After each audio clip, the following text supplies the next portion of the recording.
आ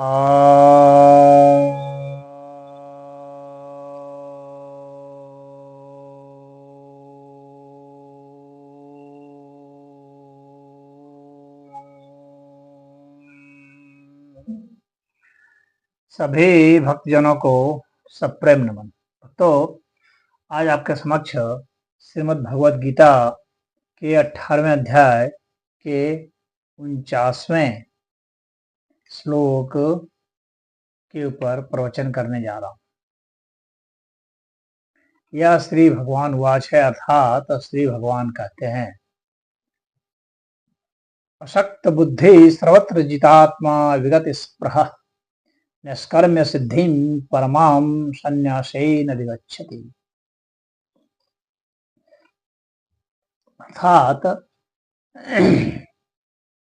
जो अशक्त बुद्धि है, यानी जिसकी बुद्धि आसक्ति रहित है, वह सदैव जो है सर्वत्र जो है वह जितात्मा है, यानी सब जगह वह जीता हुआ है, विजेता है। वह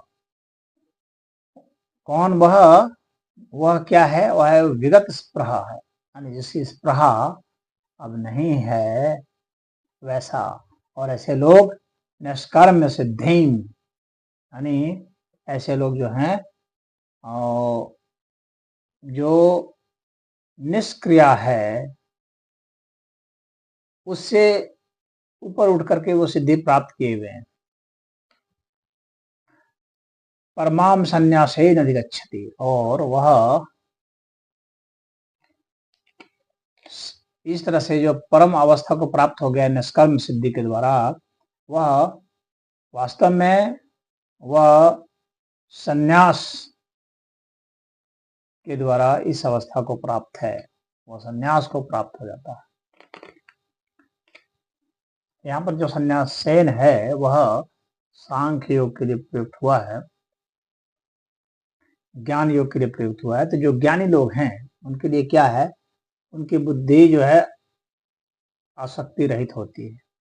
कोई भी कर्म करते हैं वे, तो उसमें आसक्ति नहीं होती है, और इसके कारण ही वो निष्कर्म को प्राप्त होते हैं, यानी निष्क्रिया को प्राप्त होते हैं। अर्थात क्रिया करते हुए भी वे क्रिया नहीं करते हैं, वो क्रिया और क्रियाफल से मुक्त होते हैं। इसी को निष्कर्म सिद्धि कहा जाता है। तो और उस तरह से परम अवस्था को प्राप्त होते हैं। इस प्रकार की जो है परम सिद्धि उन्हें मिलती है, और वे विगत स्पृहा होते हैं, यानी स्पृहा उन्हें नहीं होती है, किसी प्रकार की कोई भी इच्छा, सूक्ष्म इच्छा नहीं होती है।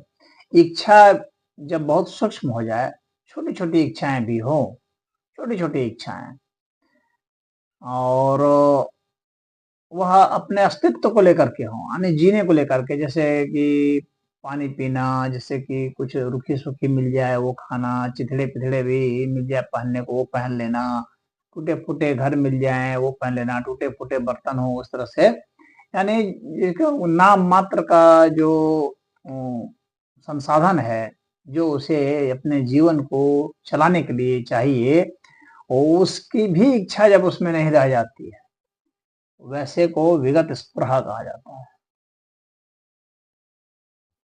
अर्थात उसे किसी प्रकार के अपने जीवन को ढोने के लिए, जीवन को चलाने के लिए, जीवन को बचाए रखने के लिए किसी प्रकार के संसाधन की भी इच्छा नहीं हो, वह विगत स्पृहा, यह एक बहुत बड़ी शर्त है।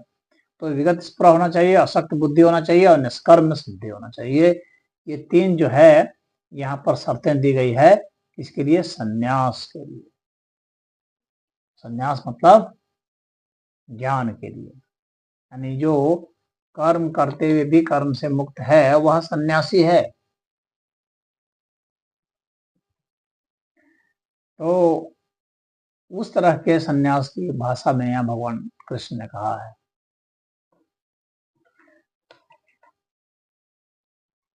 और ऐसे को परम ज्ञान की प्राप्ति होती है, और ऐसे लोग जितात्मा है, यानी अपने को वश में कर रखा है, अपने मन को, अपने शरीर को वश में कर रखा है। जितात्मा यहाँ यही है, विजेता है वह। तो ऐसे जो विजेता लोग हैं, जो विगत स्पृहा हैं, असक्त बुद्धि हैं, निष्कर्म सिद्धि हैं, वे संन्यास अवस्था को प्राप्त होते हैं। इस तरह का यहाँ संदेश भगवान ने दिया है। हरि ओम।